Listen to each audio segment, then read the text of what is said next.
بسم اللہ الرحمن الرحیم۔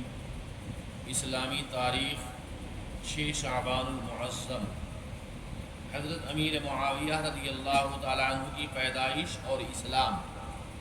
حضرت امیر معاویہ رضی اللہ تعالیٰ عنہ بعثت نبوی سے 5 سال پہلے عرب کے مشہور خاندان قریش میں پیدا ہوئے۔ قبیلہ قریش کے خاندان بنو امیہ سے تعلق رکھتے تھے، جو نسب و حسب اور منصب کے اعتبار سے بنو ہاشم کے بعد سب سے زیادہ معزز سمجھا جاتا ہے۔ ان کے والد ماجد حضرت ابو سفیان اپنے قبیلے کے معزز سرداروں میں شمار ہوتے تھے۔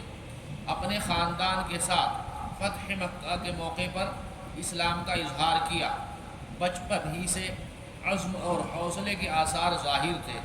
نوعمری کی حالت میں ابو سفیان نے ان کو دیکھ کر کہا، میرا بیٹا بڑے سر والا ہے اور قوم کا سردار بننے کے لائق ہے۔ ایک قیافہ شناس نے امیر معاویہ رضی اللہ تعالیٰ عنہ کو دیکھ کر کہا، میرا خیال ہے یہ اپنی قوم کا سردار بنے گا۔ ماں باپ نے ان کی تربیت خاص طور پر کی، مختلف فنون و فنون سے آراستہ کیا، لکھنا پڑھنا سکھایا۔ مشہور مورخ واقدی کے مطابق آپ صلح حدیبیہ کے بعد ایمان لائے تھے، مگر بعض مجبوریوں اور مصلحتوں کی وجہ سے اسلام کو چھپائے رکھا۔ اس کی بڑی دلیل یہ ہے کہ وہ بدر، احد، خندق اور غزوہ حدیبیہ میں جوان ہونے کے باوجود کفار کی جانب سے شریک نہیں ہوئے۔ ان جنگوں میں آپ کا شریک نہ ہونا اس بات کی علامت ہے کہ ابتدا ہی سے اسلام کی صداقت اور سچائی آپ کے دل میں سما گئی تھی۔ حضور اکرم صلی اللہ علیہ وسلم کا معجزہ، بکری کا لمبی عمر پانا۔ حضرت ام معبد رضی اللہ تعالیٰ عنہ فرماتی ہیں کہ میری وہ بکری جس پر رسول اللہ صلی اللہ علیہ وسلم نے اپنا مبارک ہاتھ پھیر کر دودھ نکالا تھا، اس نے بہت لمبی عمر پائی، چنانچہ وہ حضرت عمر رضی اللہ تعالیٰ عنہ کے زمانہ خلافت تک زندہ رہی۔ حالانکہ بکری عام طور پر اتنی لمبی مدت تک زندہ نہیں رہتی۔ بلا شبہ یہ آپ ہی کا معجزہ ہے۔ ایک فرض کے بارے میں، اولاد کی وراثت میں ماں باپ کا حصہ۔ قرآن میں اللہ تعالیٰ فرماتے ہیں ماں باپ کے لیے میت کے چھوڑے ہوئے مال میں 6واں حصہ ہے۔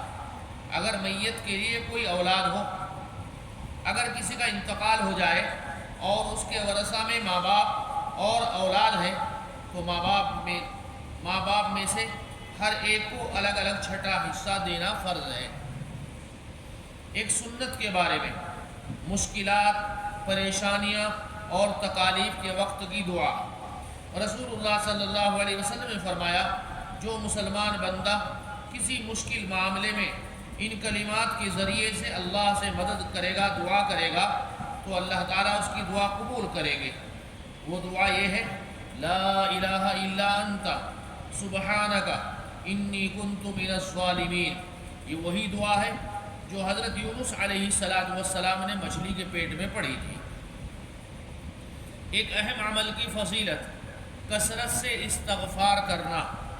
رسول اللہ صلی اللہ علیہ وسلم نے فرمایا، جو شخص یہ چاہے کہ قیامت کے دن اس کا نامہ اعمال اس کو خوش کر دے تو اسے چاہیے کہ وہ روزانہ زیادہ سے زیادہ استغفار کرے۔ ایک گناہ کے بارے میں، قرآن کو چھپانا اور بدلنا۔ قرآن میں اللہ تعالیٰ فرماتے ہیں، جو لوگ اللہ تعالیٰ کی بھیجی ہوئی کتاب کو چھپاتے ہیں اور اس چھپانے پر تھوڑا سا بدلہ حاصل کرتے ہیں، یہ لوگ اپنے پیٹوں میں آگ بھر رہے ہیں۔ قیامت کے دن اللہ تعالیٰ نہ ان سے کلام کرے گا اور نہ ان کو پاک کرے گا اور ان کو دردناک عذاب دے گا۔ دنیا کے بارے میں، دنیا کی چیزیں، قرآن میں اللہ تعالیٰ فرماتے ہیں، تم لوگوں کو جو کچھ دیا گیا ہے وہ صرف دنیاوی زندگی میں استعمال کی چیزیں ہیں، اور جو کچھ اجر و ثواب اللہ کے پاس ہے وہ اس دنیا سے کہیں بہتر اور باقی رہنے والا ہے، اور وہ ان لوگوں کے لیے ہے جو ایمان لائے اور اپنے اللہ پر بھروسہ رکھتے ہیں۔ آخرت کے بارے میں، جنت کی نہریں، رسول اللہ صلی اللہ علیہ وسلم نے فرمایا، جنت میں ایک نہر پانی کی، ایک نہر شہد کی، اور ایک دودھ کی، اور ایک نہر شراب کی ہوگی۔ جنت کی شراب میں نہ نشہ ہوگا اور نہ اس میں بدبو ہوگی۔ دنیا کی شراب میں نشہ بھی ہے اور بدبو بھی ہے، اور سب سے پہلے آدمی کی عقل کو خراب کر دیتی ہے۔ آدمی پی کر کہیں راستے میں پڑ جاتا ہے، کپڑوں میں پاخانہ کر دیتا ہے، گویا کہ اس کی عقل جاتی رہی، وہ اندھا ہو گیا عقل سے۔ بلکہ بڑی خوشبودار اور لذیذ ہوگی جنت کی شراب۔ طب نبوی سے علاج، مہندی سے زخم کا علاج۔ رسول اللہ صلی اللہ علیہ وسلم کو جب بھی کوئی کانٹا چبھتا یا زخم ہوتا تو آپ صلی اللہ علیہ وسلم اس پر مہندی لگاتے۔ مہندی جراثیم کو ختم کرتی ہے، جلن اور سوجن کو دور کرتی ہے، نیز اس میں دوسرے بھی بہت سے فوائد ہیں، لیکن مہندی اصلی ہو، جو درخت کے اوپر ہری پتیاں آتی ہیں وہی اصلی مہندی ہے، باقی یہ سب بناوٹی مہندی ہے۔ اللہ عمل کی توفیق عطا فرمائے۔ سبحان اللہ وبحمدہ، سبحانک اللہم وبحمدک، ونشہد ان لا الہ الا انت، نستغفرک ونتوب الیک۔ سبحان ربک رب العزة عما یصفون، وسلام علی المرسلین، والحمد للہ رب